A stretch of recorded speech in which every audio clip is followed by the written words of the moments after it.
মুশফিকরে আমি এতটুকুই বলতে চাই যে দোস্ত, তোর সাথে আমার খেলা শুরু আন্ডার 15 লেভেল থেকে, and I have seen you grow step by step. আমি তোকে দেখছি যে তুই একটা নর্মাল ব্যাটসম্যান থেকে একটা বাংলাদেশের one of the best batsman হয়ে কেমনে হইছস।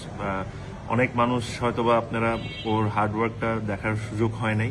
মানে একটা মানুষের পক্ষে যতটা কষ্ট করা সম্ভব আমার কাছে মনে হয় যে সে সবই করেছে, এখনো করে যায়।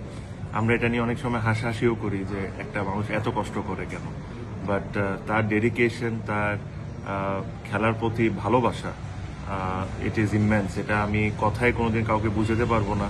তো আমি এই জিনিসটা ফিল করতে পারি যে it is so so so hard for him. But whatever you have achieved, my friend, it has been phenomenal. Whatever you have done as a captain, as a player for Bangladesh, this will be remembered for years and years and years to come.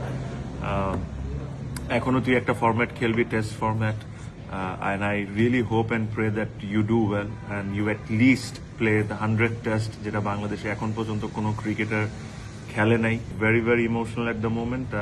I can feel what you can feel. Bangladesh will miss you, this is for sure. Whatever you have done for the country, this will be remembered for number of years to come. Thank you very much for everything, Mushfiq.